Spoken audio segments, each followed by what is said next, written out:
Hello everyone, welcome back to real literature.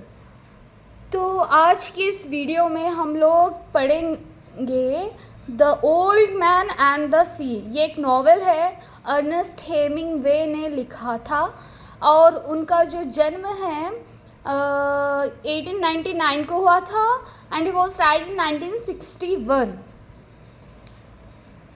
बिना कुछ time की बर्बादी करते हुए हम लोग वीडियो पे जंप करेंगे, लेकिन उससे पहले आप लोग सब्सक्राइब करिए मेरे रियल लिटरेचर चैनल को और लाइक करिए, शेयर करिए, कमेंट करिए और अपने फ्रेंड्स को भी बताइए कि एक रियल लिटरेचर नाम का चैनल है जहाँ पर लिटरेचर की बातचीत चलती रहती है। इस वजह से मेरा जो चैनल है 4 लोगों में फैलेगा और सब्सक्राइबर्स आएंगे, दैट्स इट। मैं तो हर आने जाने वाले को अपना चैनल का प्रमोशन करते हुए फिर रही हूँ आजकल। सब्सक्राइब करिए। 1 मिनट लेंगे हम यहाँ पर आप लोगों के सब्सक्रिप्शन के वास्ते।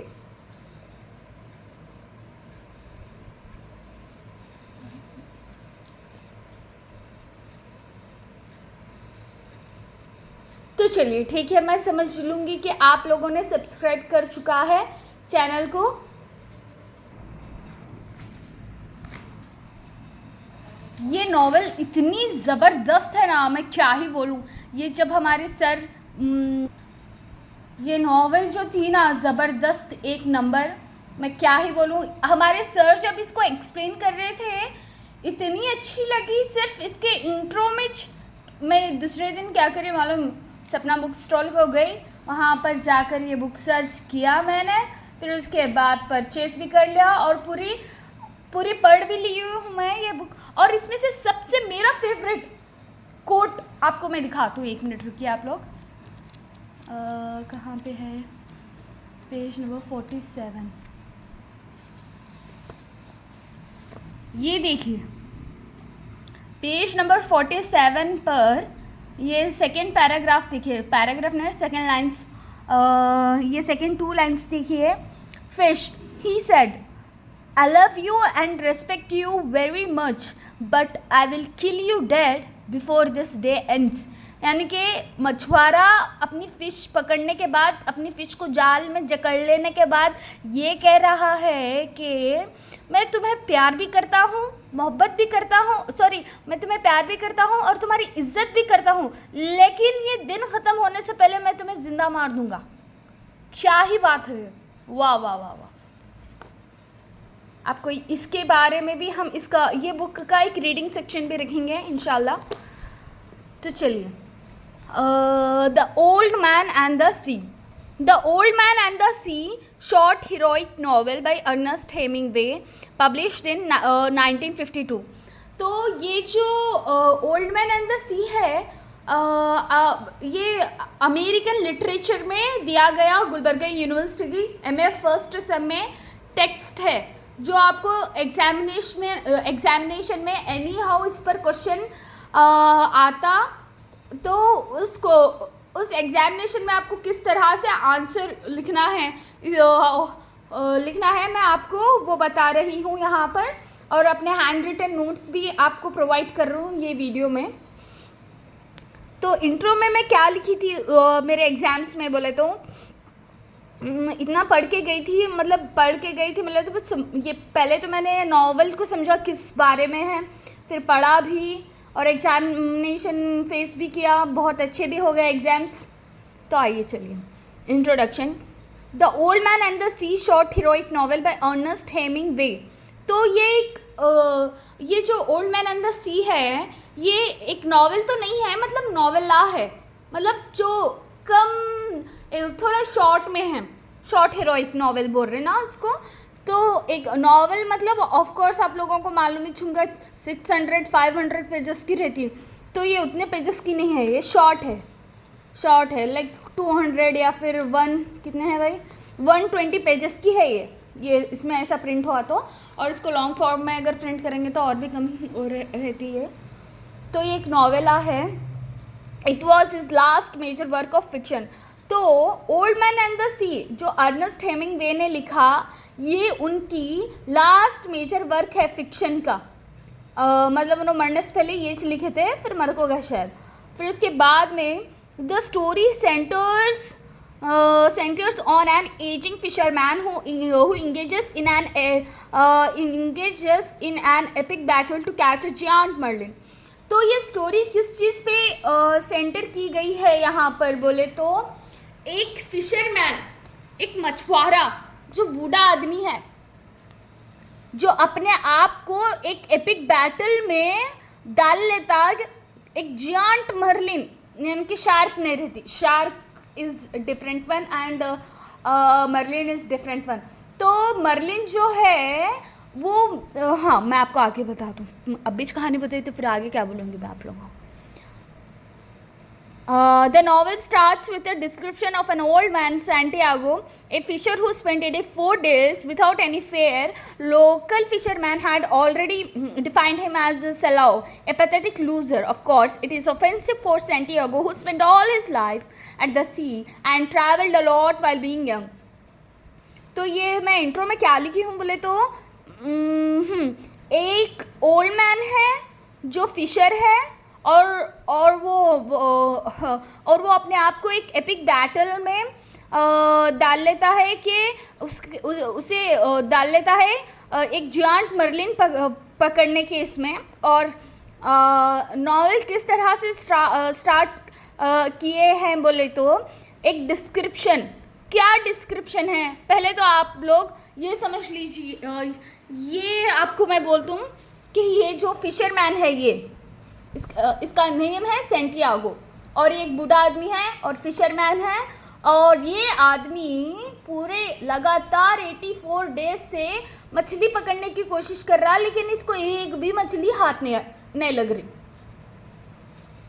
तो इसके आसपास के साइड वाले फिशरमैन्स क्या बोलते हैं, ये सेलाओ है। सेलाओ का मतलब पैथेटिक लूजर, यानी कि एक मनहूस, अनलकी, जिसे कुछ भी हाथ लग रहा नहीं। तो जाहिर सी बात है भाई, it is offensive for Santiago. क्यों बोले तो उन अपनी पूरी ज़िंदगी मछली पकड़ने में डाला, इधर उधर फिरा, उसको एक मछली पकड़े नहीं जा रही बोले तो लोग क्या बोलेंगे, अरे तू क्या मछुआरा है रे, तेरे को एक मछली नहीं आ रही तो पकड़ने। ये सेकेंड लास्ट इंट्रो की सेकेंड लास्ट लाइन पर आप सब लोग फोकस करिए। यहाँ पर क्या है बोले तो, of course it is offensive for Santiago who spent all his life at the sea. जो अपनी जाहिर सी बात है कि सेंटियागो जो अपनी सारी ज़िंदगी समुंदर के पास बिताया और घूमया फिरया भी, लेकिन उसको एक मछली हाथ को नहीं लग रही। कहते उन खुद भी क्या बोल ले रहा हूँगा, मेरे को तुम लोग पैथेटिक लूज़र अनलकी बोल रही, मैं ज़िंदगी भर यहाँ पे मछलियाँ पकड़ने के वास्ते बैठा, मेरे को तुम लोग ऐसा बोलते हैं, क्या बोले जैसा हो रहा हूँ मैं ही बोल रही हूँ, ये बुक में नहीं है। तो हाँ, तो क्या होता है उसके आगे बोले तो, the story of old man and the sea revolves around the central character Santiago. तो ये स्टोरी सेंट्रल कैरेक्टर सेंटियागो जो है मछुआरा, जो ये बुड्ढा है, ये बुड्ढा जो है, इसके इर्द गिर्द स्टोरी रिवॉल्व कर रही है, यानी कि ये सेंटियागो के इर्द गिर्द में है पूरी नॉवेल। तो he has gone straight 84 days. तो वो स्ट्रेट 84 डेज मछली पकड़ने जाता, एक भी मछली हाथ नहीं आती, without catching a single fish. Due to this, इसके वजह से the people have started seeing him as a salao. लोग इसे एक अनलकी या फिर आप मनहूस भी कह सकते हैं। तो अनलकीनेस का सिंबल देते हैं इसको, तो सेलाओ है बोलकर। He is considered as unlucky that the young boy Manolin, who was his apprentice, is stopped by his parents to go for fishing। यानी कि इसके साथ एक बच्चा लड़का इसको असिस्ट कर रहा था, उसको दिन के पैसे देता था शायद। तो वो बच्चे के माँ बाप भी, वो मैनोलिन है वो बच्चे का नाम, तो वो बच्चे को उसके माँ बाप रोक देती, अरे तू ये मछुआरे के साथ मछलियाँ पकड़ने जा रहा, उसको ज़िंदगी में नहीं मिली मछली, तेरे क्या देता हूँ बोल को। तो उसके माँ बाप क्या करते हैं, वो बच्चे को, जो मैनोलिन नाम का बच्चा है, जो उसका अपेरेंटाइसिस है, उसको वो सेंटियागो के साथ घूमने फिरने से मना कर देते हैं और उसको असिस्ट करने से भी मना करते हैं। हाउएवर, जैसे जैसे Manolin has admiration for Santiago and sees him as a mentor. तो वो जो मैनोलिन नाम का बच्चा है, ये बुड्ढे के वास्ते उसके दिल में जो है बहुत ही रेस्पेक्ट है और ये मछुआरे को अपना एज अ मेंटोर के रूप में देखता। उतनी इज्जत है वो बच्चे के दिल में ये मछुआरे के वास्ते। तो यहाँ पर आगे क्या है बोले तो, हाँ, Manolin visit Santiago each night at his shack. तो मैनोलिन क्या करता, वो रोकने के बाद भी उसके जो शैक रहती वहाँ पे जाकर उसको विजिट करते रहता। Or they talk about American baseball. Manolin, that the following day he will go far out into the Gulf Stream to fish. He is confident that the unluckiness that has attached itself to him is going to wash away with this venture. तो यहाँ पर वो वो लोग कब भी आपस में मिलते थे उस शैक। तो उस मैनोलिन को जब उसके माँ बाप रोक देते हैं उस बच्चे को सेंटियागो के पास जाने से, तो मैनोलिन क्या करता है, उसको उसके शैक पर मिलने जाता है हर रात। तो जिस दिन वो लोग बातचीत करते रहते हैं अमेरिकन बेसबॉल के बारे में, तो उसी दिन सेंटियागो क्या बोलता है मैनोलिन को कि वो जाने वाला है गल्फ स्ट्रीम में फिशिंग करने के लिए। और उन इतना कॉन्फिडेंट रहता कि उन बोल देता मैनोलिन को, तो देख मैं कैसा इस अनलकीनेस, इस सलावगिरी, ये अनलकीनेस, ये मनहूसियत को कैसा हटाता हूँ, देख अपने जो खुद ब खुद मेरे को अटैच हुई बोलता। बोलने के बाद क्या होता बोले तो, हाँ, on the start of 85th day of unluckiness the old man does what he decided to do। तो 85th डे पे जो इन बातचीत करते रहता नहीं, मैं ये कर दूँ वो कर दूँ कैसा कर दूँ देखो बिल्कुल जो बोलते रहता नहीं, 85th डे पर उन जो डिसाइड करता कि इन ये अनलकीनेस को अपने आप से हटा देंगा, तो उसके ऊपर उन वर्क करना स्टार्ट कर देता। He goes for of into the gulf stream. तो उन पहले तो वो क्या करता बोले तो गल्फ स्ट्रीम में जाता, जाने के बाद very optimistically waits for his big catch. तो ऑप्टिमिस्टिकली उन इंतज़ार करते रहता कि कब एक बड़ी मछली आएंगी, कब मैं जाला बिछाऊंगा नहीं, जाला तो ऑलरेडी बिछाले कुछ बढ़ना पड़ता मछली पकड़ने के वास्ते, फिर मछली जाला डालो पकड़ो रे, वैसा नहीं होता। तो उन यहाँ पे वेरी ऑप्टिमिस्टिकली बैठे सो है ये मछुआरे साहब, तो कि कब मछली आएंगी और मैं कब अपना जाल में उसको ले लूँ। तो क्या होता बोले तो एट नून यानी कि दोपहर के वक्त Santiago sees that a big fish which he identifies as a Merlin.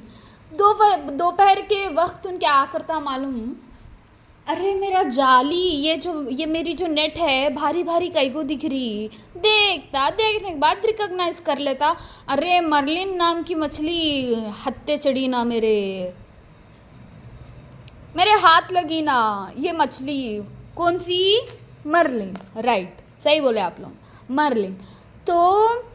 तो मर्लिन उसका बेट ले लेती, has taken his bait filled with joy, he tries to pull the marlin but instead the marlin pulls the old man with his boat. तो यहाँ पर क्या बोल रहा हूँ मैं आगे बोले तो, अब मछुआरा बहुत खुश है, इतना खुश है उन, अब खुशी में झूम रहा हूँ, उसको दिन में जो है तारे दिख रहे, वैसी खुशी आ गई अब उसके नज़दीक। तो अब उन क्या करता, मर्लिन को खींचने जाता, ये बुजुर्ग आदमी खींचने जाने के बाद क्या होता बोले तो, मर्लिन इसकी ये मछुआरे की बाप निकलती, उससे तगड़ी है उन, मर्लिन शार्क को एक इंसान, अब शार्क है समझो, शार्क आपको समझ में आ रही होंगी, विच फॉर्म की मर्लिन रहती, ज़रा शेप साइज ज़रा डिफरेंट, इन बहुत ही भारी रहती शार्क, ज़रा उससे ज़रा कम मर्लिन रहती। अब शार्क को कोई इंसान पकड़ को खींचता बोले तो आता क्या, शार्क उसके चुंगल में आ सकता क्या, नहीं आता नहीं। तो उसी तरह से इन क्या करता बोले तो ये बुजुर्ग आदमी वो मर्लिन को खींचने जाती, नो जाने के बाद उन क्या करती, ये बुढ़े आदमी को जो है वापस खींचती। खींचने के बाद क्या होता बोले तो he tries to tie the cord with the boat but fails. वो जो कॉर्ड रहता है ना शिप में, वो कॉर्ड को बोट से बंधने जाता लेकिन बंध नहीं सकता। In all this trying to hold on to the fish the old man gets badly injured. तो ये सब कोशिश में, ये कई की कोशिश के मर्लिन को पकड़ ले, ये बुजुर्ग आदमी मर्लिन को पकड़ ले, इन सब में ये आदमी जो है बहुत ही ज़ख्मी हो जाता, मर्लिन को पकड़ते वक्त इंजर्ड हो जाता बैडली तरीके से, और एग्जॉस्टेड भी होता, थक भी जाता उसको खींचने करने में, बंधने में। जाहिर सी बात है एक ही छैन, इसके साथ 2-4 जन भी नहीं। तो every time the marlin pulls hard his hand ends up getting more wounded, however just like marlin he does not give up.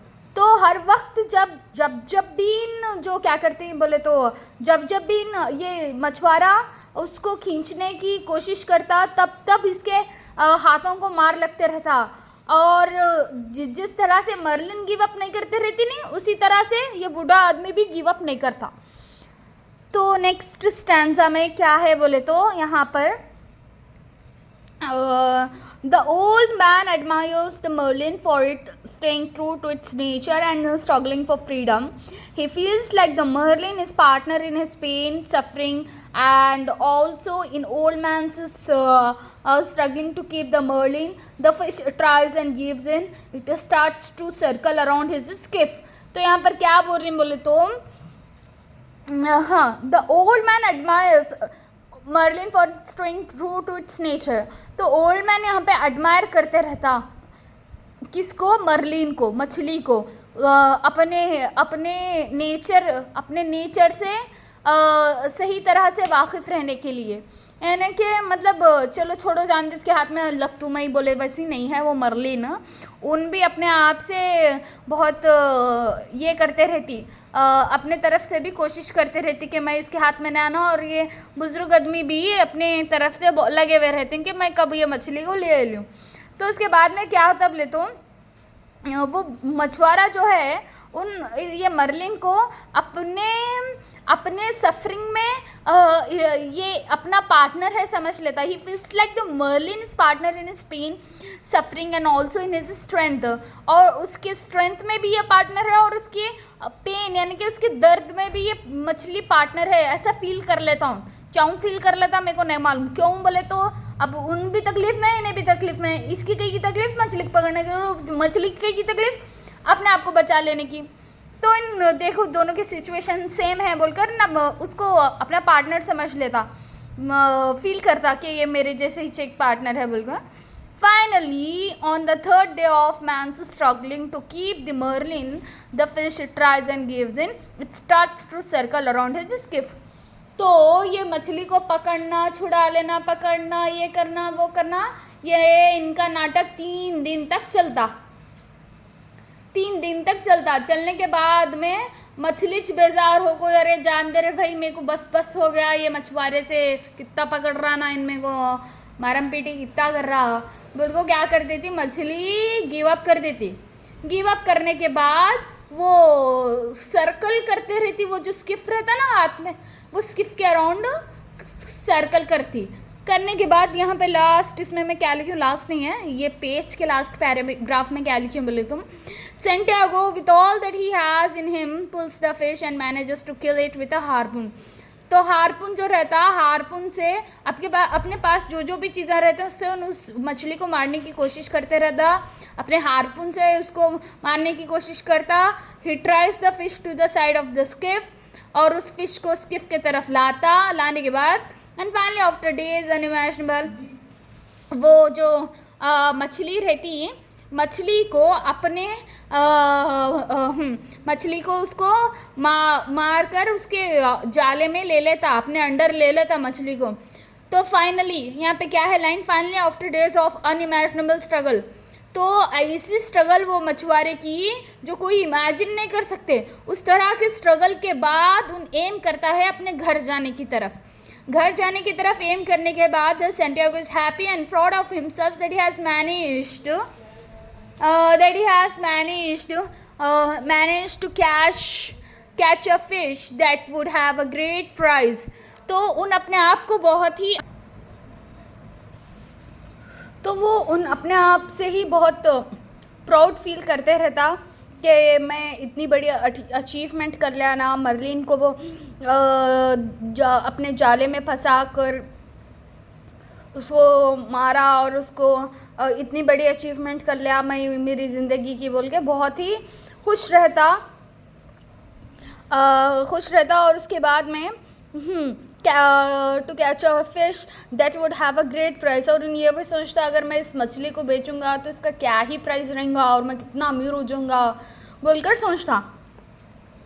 And feed a lot of people, और इससे बहुत सारे पैसे भी आ सकते हैं और ये कई लोगों को इस मछली का मैं भोजन भी करा सकती हूँ बोलकर सोचता। However, he is also concerned that his eater will be unworthy of it because of its greatness। और ये भी साथ ही साथ में ये भी सोच लेता कि ये भी कंसर्न कर लेता उसी वक्त ये मछली के खाने वाले अनवर्ती रहेंगे। क्यों बोले तो ये मछली की ग्रेटनेस के वजह से। Just within some time, due to scent of Merlin's blood, sharks gather around। अब समंदर के बीचों बीच में तुम मछलियाँ पकड़ रही हैं, वो भी मर्लिन जैसी मछली पकड़ रही हैं, अब उसको मारी भी, उसको खून भी बह रहा, तो वहाँ शार्क तो आएंगे, चौव्यो है वो बात। तो अब इन्हों मारी, ये मछुआरे साहब मारी मछली को, मारने के बाद जो है उसके मछली के जिस्म से खून बह रहा। खून की स्मेल सूंघ को खून की स्मेल शार्क्स के नाक तक पहुंचती कि अरे यहाँ पे आया है भोजन, चलो चल के देखते हैं बोल को सोचती शार्क्स। तो उसके मर्लिन के ब्लड की सेंट के वजह से शार्क्स गैदर होते रहते वो मर्लिन की तरफ। They start to tear flesh away from marlin. दोनों क्या करते बोले तो अब ढूंढ लेते ये शिप के तरफ जो है एक मर्लिन को मार कर लगे तो है।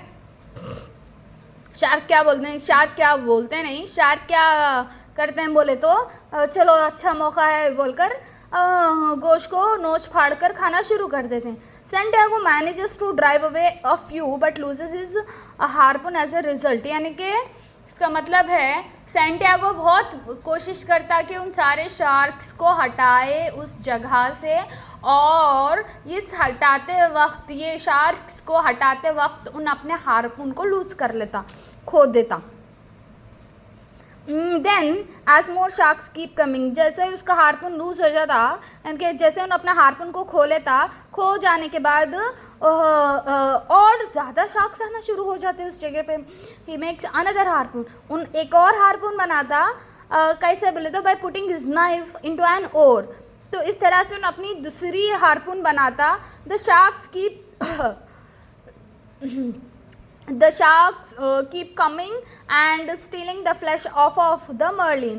तो उसके बावजूद भी वो शार्क्स नहीं समझते बेचारे जाने देंगे 84 डेज तक, उसको क्या भी हाथ नहीं लगा, ये तो मछली जान दे हो। वैसा कहाँ सोचती, इंसान के थोड़े ना सोचते मछली। तो खा लेते पूरा पेट भरे से उतना खा लेते। मर्लिन को जो ये मछुआरे साहब मारे थे, ये ओल्ड मैन जो मारे थे, वो दूसरे शार्क्स आकर वो पूरी मर्लिन को डाइजेस्ट कर लेते। डाइजेस्ट कर लेने के बाद क्या होता, आखिर में कुछ भी नहीं बचता सिवाय in the end they leave nothing but the shell of marlin. उसका ढांचे के अलावा कुछ नहीं बचता। Which too only consisted of mainly its backbone, यानी कि उसकी रीढ़ की हड्डी जो लंबी आती, और उसका सर और उसकी दुम यानी कि tell. Santiago feels defeated at the loss of this precious opponent, his precious opponent. उन अपने आप को हारा हुआ मान लेता. क्यों बोले तो उन आखिर में अपनी प्रीशियस यानी कि बहुत ही कीमती अपोनेंट को खो देता जो शार्क्स आके खा लेती ना. ही feels like his entire struggle.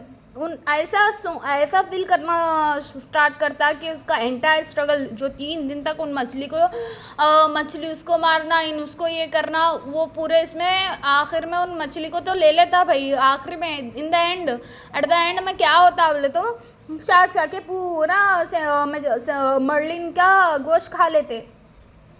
तो दोस्ता पूरा ये एंटायर लेबर जो था मेरी जो ये उतनी पूरी मेहनत थी वो पूरी बेकार हो गई ना, पूरी ख़त्म हो गई ना, ये बिल्कुल सोचने के बाद Manolin gets teary when he sees the old man alive. तो आखिरी में ये नॉवेल के एट द एंड में क्या हो रहा वो बता रहा हूँ मैं आपको. Manolin gets teary when he sees the old man alive but insured. यानी कि मैनोलिन जब अपने ओल्ड मैन को देखता, जो अपने उस ओल्ड मैन को एज ए मेंटोर समझता था, जब उन देखता उसके आंख में आंसू आ जाते. लेकिन इस बात से खुश होता कि चलो ये मछुआरे साहब जिंदा तो भी बचे ना बोलकर. The old man tells Manolin that he lost again but Manolin assures him that everything was fine. Old man आकर क्या कहते हैं बोले तो मैनोलिन को, देखो मैं फिर से हार गया बोलते हैं. तो मैनोलिन क्या बोलता, रहने दे, छोड़ो, उसको दिलासा देते रहता. आपने तो नेक्स्ट टाइम ठीक है रहने दे, जाने तो तुम बहुत अच्छा करे बोलकर उसको दिलासा देते रहता. He brings him coffee and newspaper. They chat and agree on going fishing together again. तो मैनोलिन उनकी हालत देखकर थोड़ा न्यूज़पेपर पढ़ने के लिए और हाथ पीने के लिए कॉफ़ी ला लेने के बाद उनको देने के बाद वो दोनों जन चैटिंग कर लेते, यानी बातचीत कर लेते कि एग्री हो जाते कि हम दोनों फिर से फिशिंग करने जाएंगे देखो बोलकर. तो ये the old man and the सी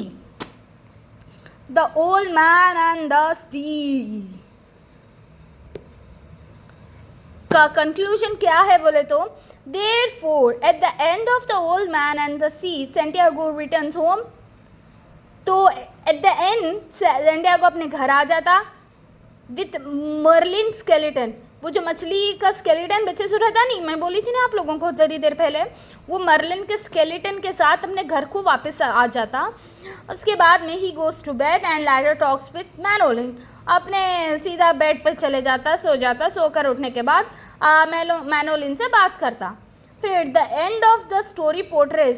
तो स्टोरी कुछ इस तरह से पोर्ट्रे होती, द एंड इस तरह से पोर्ट्रे होता कि एक ग्रुप ऑफ टूरिस्ट, यानी कि कुछ टूरिस्ट हैं, एक टूरिस्ट का एक ग्रुप है जो समझ नहीं पाते कि वो स्केलेटन किसका है, जो मर्लिन का स्केलेटन है जिसको शार्क्स ने खा चुका है. तो मैं समझती हूँ कि आप सभी लोगों को the old man and the sea की कहानी समझ आई होंगी.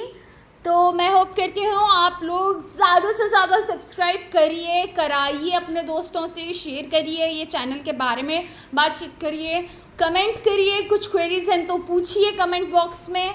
अगर आपको किसी और चीज़ पे भी अगर नॉलेज होना है तो मैं उस चीज़ पे भी वीडियो बनाऊंगी इंशाल्लाह. And I hope you all like this video. Please like, share, comment.